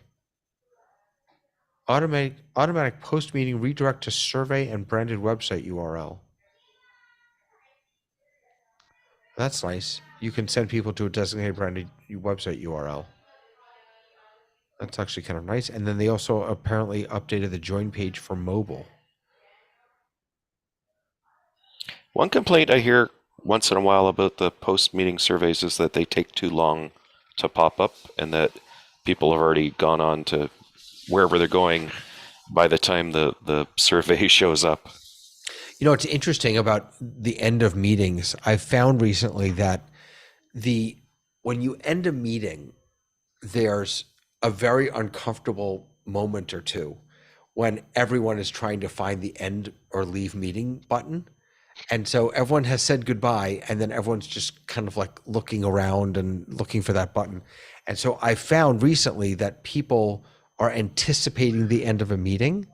They've found, they've kind of hovered their mouse or their finger over that button ahead of time, which would explain why, if you're quick on the trigger to get out of a meeting, you're going to miss the survey altogether. I think people leaving a meeting incorrectly, which sounds like a weird thing to say, also causes a problem sometimes with meeting host is in another meeting. Ending a meeting correctly solves a lot of that. Can you describe what you mean? So there's been problems for people where they have, let's say, back-to-back meetings for different sets of people, and the meeting that's about to occur, people click on the link and they get an error saying the host is in another meeting. And quite often it's because the first meeting wasn't ended in a graceful manner, and it seems to persist or something. Or if somebody stays in the meeting, even though the meeting's over, then if your license doesn't allow you to have simultaneous meetings, it seems to sometimes generate that issue for the next meeting. Does anyone know what I'm talking about? Yeah, I've seen that happen when the host of the meeting hands over host to someone else, leaves the meeting but doesn't end the meeting, and the co-host stays on, and yet the license thinks that there's a meeting continuing, so it won't allow the original host to start a new meeting. So that is definitely something that happens, but I don't think that's an error, because the host actually has an ongoing meeting. Right, and another version of that scenario is that the meeting either isn't ended correctly, or a participant doesn't leave the meeting even though the host does, and it seems to translate into the next meeting, generating an error for the new participants who are trying to enter the next meeting. Yeah, I think Okay. there's definitely a wind down time. It's like when you have a webinar and you say allow people to come in, they don't like all come in immediately. It takes a while for them to filter in. And I think once you as a host of a meeting click the, leave the meeting and shut it down for everyone, I think there's a wind down period before everybody's connection is probably done. So if someone's very quick to go in and hit the next button, you're right, Robert. I think Zoom still thinks that the meeting's in progress until everybody's cleared out of it. Yeah. And just coming back to that survey question a minute, because I've used those surveys quite a lot. And what actually happens is the app closes, shuts down, and the survey opens up in a browser. And that's where some people just miss it, and they notice it very later on. They say, "Oh, what's this doing here?" And they just close it. It's just out of context by the time they get to it. Yep. Well, our host had to step away for a minute, according to notes, and I'm sure he's due back, but we all have that situation. How about we check in with Tony to see what Tony? Can you hear us now? All right. How did you solve the problem? I solved one problem, but I still have an existing problem. So I am using my headphones and I'm hearing everything very clearly. However, I was not able to bring in other devices in terms of the sound. And so all the indicators indicate that it is playing. And I think if I play something in the meeting, you guys will be able to hear it, but I won't be able to hear it. So I'm just going to play just a little bit of this so it won't be any copyright issues.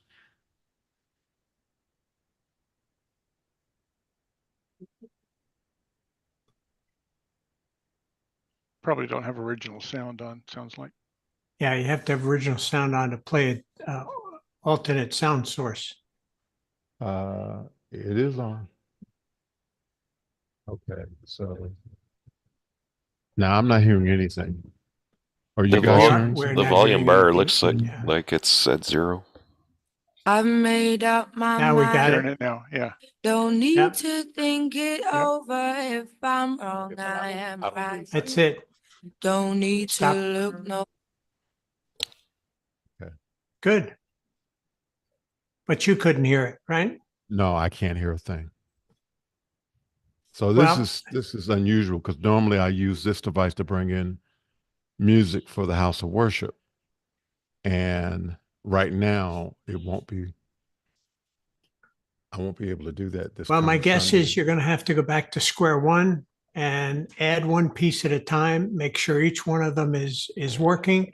There's really no substitute for that. And the way that I do it when because I've done this before, is I go to the opening screen from Zoom and I go to settings and audio, and it will give me the list in a drop down of the things that are connected.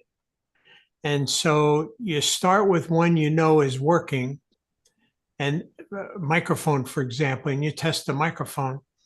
Then you go or start with speakers, and it'll send a tone. And until you can find the one that's actually making the tone, you're not going to figure it out yourself. Is that everybody else have that experience? Yeah. I just don't think there's any other alternative when you have so many pieces involved. Now, as a Windows person, we don't have that. We don't have audio hijack and a couple of those other things. And why are you using the Zoom device? What's the purpose for that, Tony? It's the interface for the microphone. Got it. And Tony, are you bringing the Zoom into, where does the Zoom go next to follow the chain? I leave for 1 minute. We're back to Tony and his audio. You went I through the love it. list, I and love we it. thought we'd check up on Tony. Yeah, absolutely. And he's made a little progress. His wife has peace and quiet, but the rest of it's not working.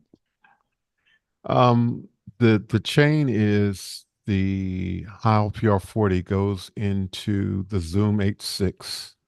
The Zoom H6 goes into the M1 Mac Mini, and in the M1 Mac Mini, then Audio Hijack and Loopback are doing are connected to the ATEM software, so that there is the original reason for me doing Loopback and Audio Hijack was that I'm using a 10s iPhone for my camera, and I needed a delay. So that was the original reason for Audio Hijack and Loopback. So built into the delay now is the ability to bring in other devices from my ATEM. So I have an iPad, an Apple TV, and my I was getting ready to say my Zoom machine, my Mimo Live machine are all connected to the ATEM. So Tony, do you have a mix minus set up in your Audio Hijack? Because that's what's happening to you. Your mix minus is essentially cuts back. So anything that the microphone would hear that would start feedback is not coming out of your speakers. So if you want to hear audio, then a couple ways of doing it is a formal mix minus, or where is that audio source coming from? Where is the audio source coming The from? music. Are you playing off of another device? Right. It's coming from an iPad. So and you guys could when hear I've had to do this and I don't have the chance to do a mix minus, I just take one earbud and connect it to you connect it to your iPad. And then when the iPad is playing music, you'll hear it. But that's what's happening to you, I think, is that the Zoom is assuming all the audio that you're sending into it is coming from its microphone, and it's not going to play any of it back into your room over speakers, because that would put it in the feedback. That sounds pretty normal, and it's a beneficial feature, but it is fighting you. Maybe we can cover a few other things that people brought to the party. Thank you. We can still work on the side with you, Tony, if you'd like.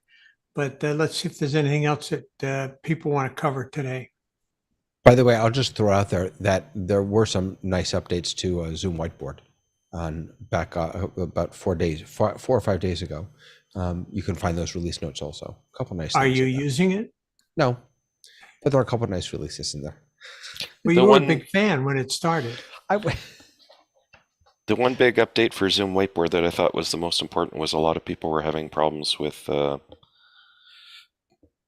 pen feature, especially on iPads and Wacom's tablets and stuff. And there was supposed to be an update that addressed a lot of that. So hopefully that's working.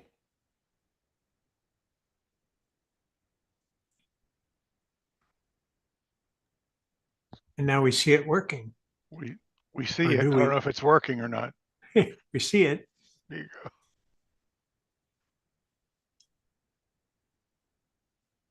I don't know if you're saying anything, David, but we can't hear you. Yeah, I was just talking to myself for a little bit there. Sorry about that. Did it help? Forgot it did. So wait, it says, let's see, ability to attach comments to a specific object. So let me go over here. So I'm going to click on Frank's little guy here. And now how can I attach a comment to that? Click the comment button up above it. Is there a comment button above it? Hold on. Look at the little the voice cloud thing. No, that's just Ray. I made a comment on my own bad drawing. Above. This is a bad drawing. Wait, so how do very top. So how do I add sticky note, add card, add comment? You just press C. Okay. I just right-clicked on it. Yeah, you can right click on it or you can press C. Okay, so when you press C, it brings up, you can just click anywhere and put a comment on something. This is a circle. That's interesting. So, okay, so there's C. Let's see what else there is. Come on, now it won't let me right click. How do I get out of C? Oh, you know what else? Sorry. On the left-hand side on the toolbar, there's a comment button. That's where that comes from. So there's a comment says live preview a color in an object. Live preview a color in an object. Ooh, someone locked this. Unlock. Now, if I choose live preview, I'm not sure what live preview means because it just changes. But okay. Simplify opening a new whiteboard. I'm not sure it was all that much more simple. I just clicked on new whiteboard. Ability to paste whiteboard images and text into other apps. All right, let's try that. So I've got this thing selected here. I've got actually I'm going to take Frank's happy face. Cut. What the heck just happened? What is that? Look what I just put on here. Where did that come from? I did Control C. Control C. Copy paste. Yeah. All right. So now I can. Oh, maybe that wasn't me. Who's putting this up here? Who's putting what up where? Do you not see? That was me. I see a Oh, lot that of was things you. happening. Okay. I pasted my stupid drawing into the chat, but I guess there must be layers because it didn't take the eyes and the mouth. Yeah, it's right. Let me try. Do you that. need to flatten the image before you take it? Copy. How did you paste it into the? I right-clicked and I copied it, and then I right-clicked in the chat and pasted it. Huh. Frank, your eyes are actually on the YouTube stream. Copy as image. Sorry. Okay, so there's copy and then there's copy as image. But you're right, it still doesn't. I wonder if you group everything together, copy as image, and now, yep, that's how you do it, Frank. So if you drag and highlight everything, choose the entire face, then right click, copy as image, and then you can paste it in and it'll grab everything. So you don't need to flatten it, you just need to bulk select. That's kind of nice, actually. That's a nice feature. To be able to grab this and then paste, copy paste. It's nice. Smoother and That's more a intuitive. very nice feature that no one uses. Yeah, right. Days for active stylus. Okay. This Is was it- somebody that was in an interview on, and David Novak interviewed her, former CEO of IBM, and That's fantastic. he did the entire hour interview with her, and it took a video clip and put it on LinkedIn. Nobody paid attention to the reflection of the square lighting above her head that reflected in there. This is what keeps us in business. Do you think we're the only ones who see this, though? Do you think normal people see that? Listen, David Novak for 5 years was chairman of the board of an $8 billion company. He shouldn't have known it. Yeah. So, Dave, I like your assumption that we're normal people. That's my Friday takeaway. So, Thanks, John. We needed that. I don't think normal people see it at all. We're trained to see stuff like that, so we see it all the time.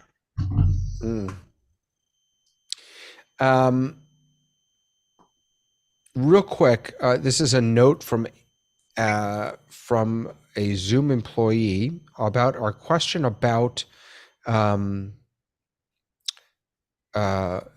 local storage question on the changelog. So the changelog now reads, retention period for locally stored team chat messages changed to 1 year for free accounts. The local storage duration of team chat messages, I know we're jumping around, sorry, but the local storage duration of team chat messages for free accounts has been changed to 1 year, allowing messages stored locally to remain accessible for a year for free users. Change will take effect for both new installations and reinstalls, so it's not your meeting local recording videos.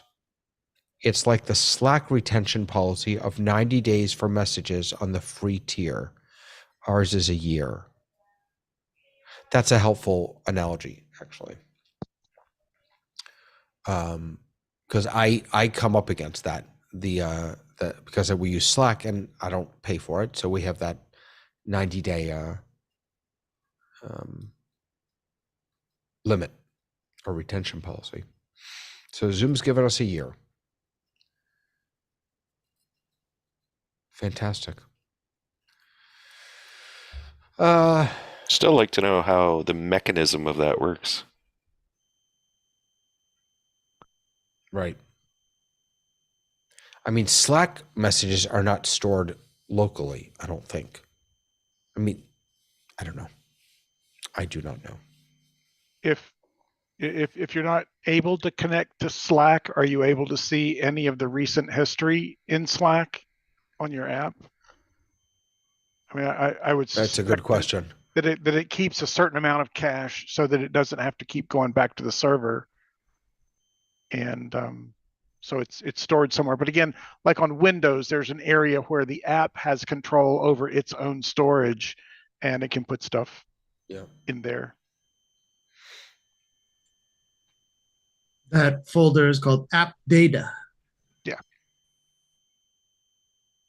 Yep. Ray, have a lovely weekend. David, Sorry, so Mike, go ahead. You did see the comment from Andy. Was that related to when you're talking about the retention policy? I was quoting him without using his name. Yes. Okay. All right. But it's out there now.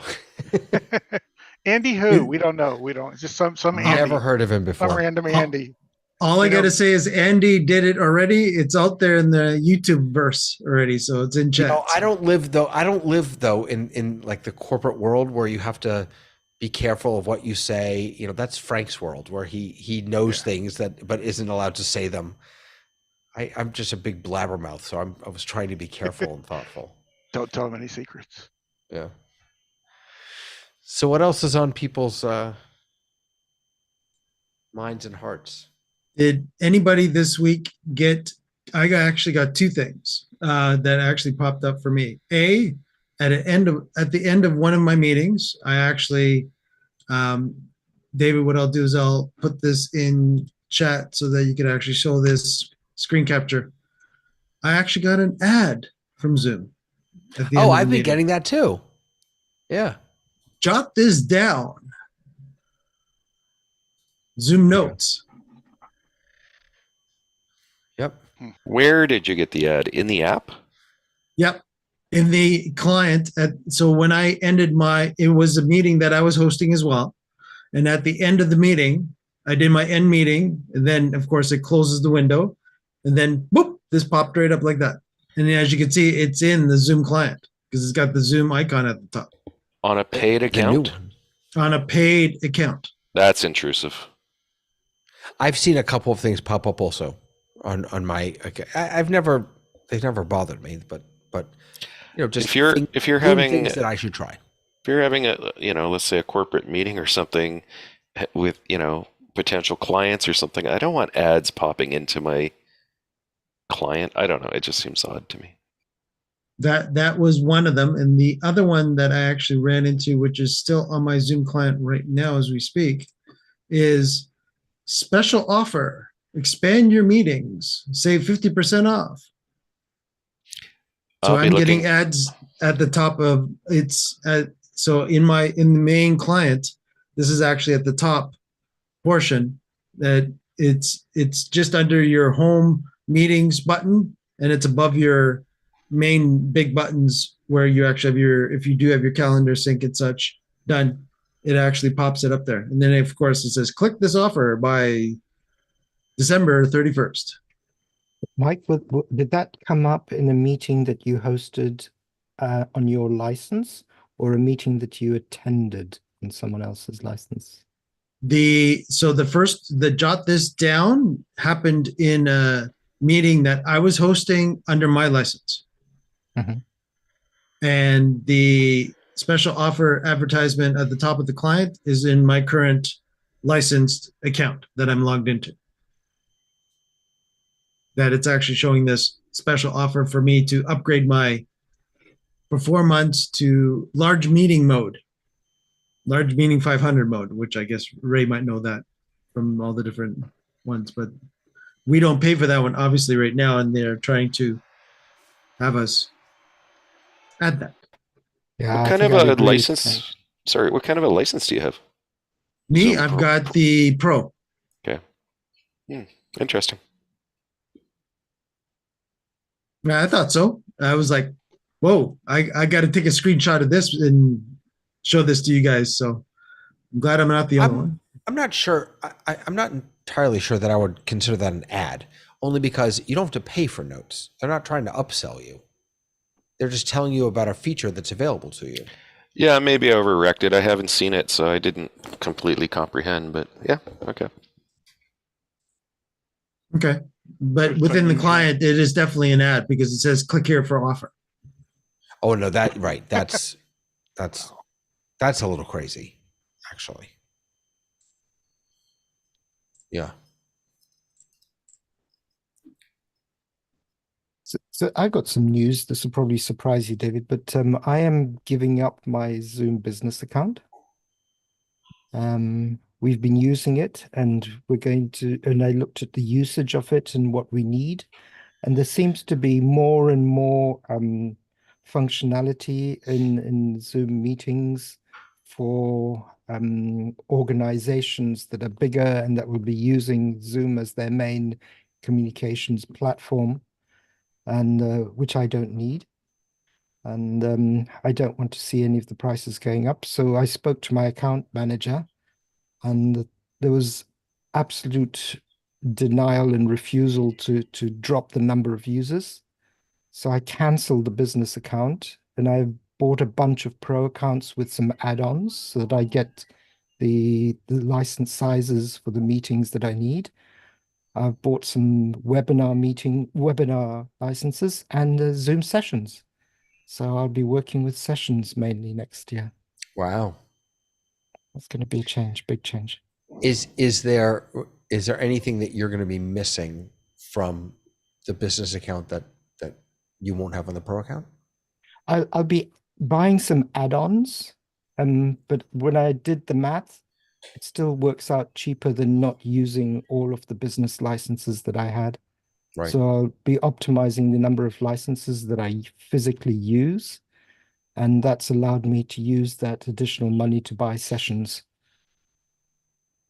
Are you getting an unlimited annual license, or are you getting a paper attendee license? No, an unlimited license. I still don't quite understand how to do this, to tell you the truth, Ray, because if I get the I think it was is it 100 and then 500? I haven't got it yet, so I'm not sure. Attendees license. And if I hold a bigger event and I buy a one-off, say for whatever it is, 5,000, does that become part of my sessions license, or is that just a completely separate event? You know, this is the reason that I like Zoom events, is because I hear questions like this and I send people emails. In fact, I just did this on Wednesday. They had this Zoom open house thing on Wednesday mornings, and people come in who, I got a trial license and I don't know what to do, and they ask questions, and I look them up and tell them answers to things that the Zoom guys didn't tell them.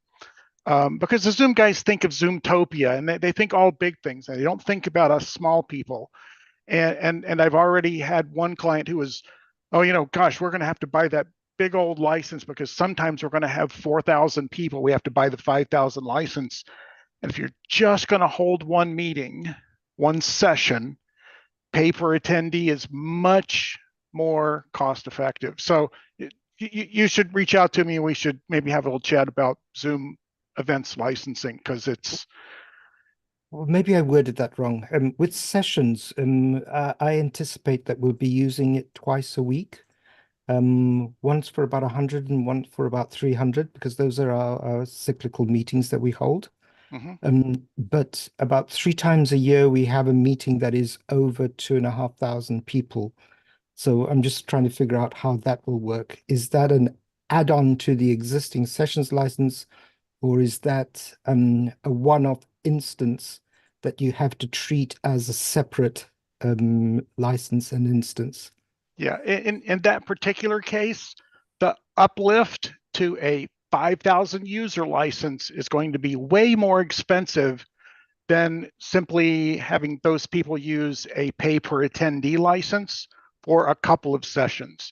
For a typical Zoom event unlimited license to be cost effective, you need to have full capacity of that license 8 times in a year to make it more cost effective than just simply using pay per attendee throughout the year. I've done the math. Okay, and just if I can ask you one more question, with the pay per attendee, can you have multiple sessions on that? You can have multiple sessions. You're not limited to the concurrency limitation that's there on the unlimited. It's unlimited. I don't call it unlimited. I call it annual. Yeah, you can have multiple sessions. Well, a sessions license is really designed for single webinars or recurring webinars. If you want to have something more like an event where there's going to be multiple sessions that people can choose from and that sort of thing, you really do want to do the Zoom events license, not the Zoom sessions license. But you can have separate pay per attendee. You can have sessions and events, and the events is $250 maximum per person. And I think the sessions is $2 maximum per person. The cost difference is not that great. Okay, maybe I'm asking the question wrong. What sessions license do I need if I have a meeting that lasts for 5 concurrent days, and on each day I'm going to have 2,500 people? Oh, okay.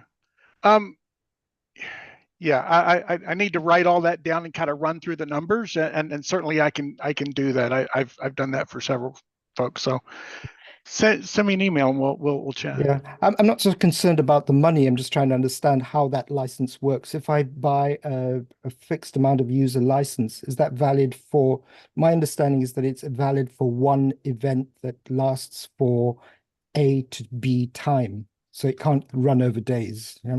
It can run a maximum of 6 days. They don't have to be concurrent, but an event can be 6 days. Now, when you're talking sessions is a special limited version of Zoom events on the larger scale. And we'll talk. You might get more value out of an events license than a sessions license. I'm setting up courses for a client of mine, and they're going to have a Zoom event, which there's 4 or 5 classes per course. And I'm just setting up 4 separate Zoom events for them. And, they're going to use the pay per attendee model, and it's going to cost them, I don't know, a few $100s. It's not going to cost them much. Because to be very honest with you, what I've understood from someone who has done this is that it's you buy the smallest Zoom sessions license, say for 100 people and an annual one, then buy the 5,000 user webinar event, and then you have the studio available in the webinar because you have the sessions license. Oh yeah. Interesting. Yeah, we'll chat.